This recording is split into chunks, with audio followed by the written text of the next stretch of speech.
Hi, this is Jackie Kane again. This time I'm actually in my office at the Olympia campus recording you a video for week 2.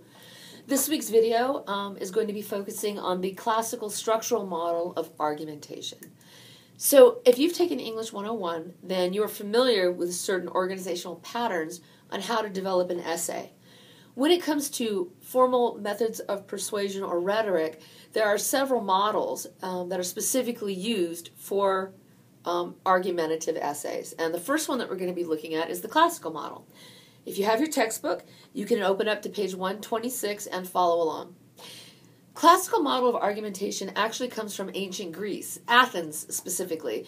It was a true democracy, which means anytime they wanted to pass a law, everybody had to come to a central location. They would hear speakers that would get up and speak for or against the law, and then the entire population would take a vote.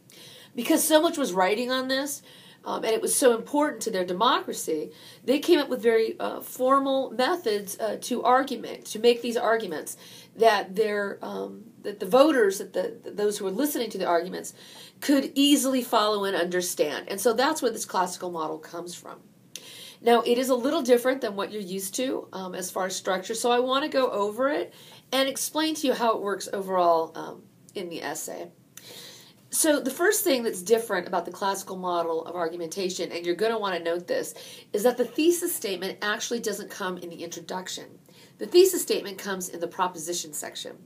So let's start with the introduction, though. What comes in the introduction? Well, it says you want to urge your audience to consider the case. Basically, what you're trying to do is you're explaining what the topic is, and you're trying to find a compelling reason for your audience to listen to you, to see that this is significant enough for them to give you the time and pay attention to what you have to say. We're going to be looking at effective methods of creating vibrant introductions that will compel your reader to keep going on and listen to you as we go on in the course. But again, the thesis statement doesn't happen in the introduction. You don't tell them what you're arguing until slightly later on. Once you've got them compelled to hear you, the next thing you need to do is give them the statement of the background section.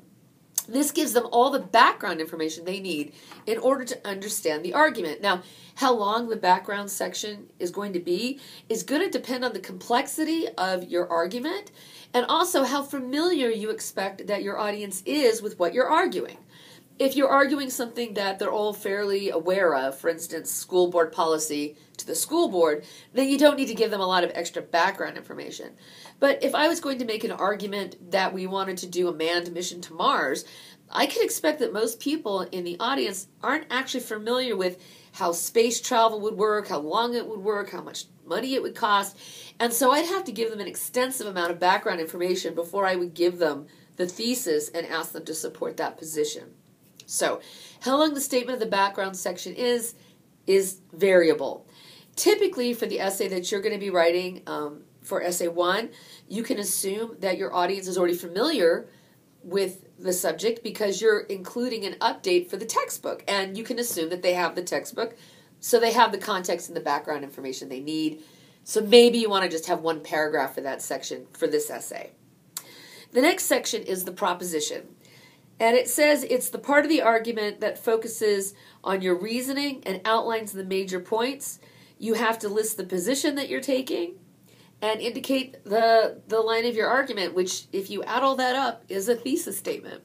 So this is what you're going to be arguing and giving the reader an idea about why you're going to be going down that path.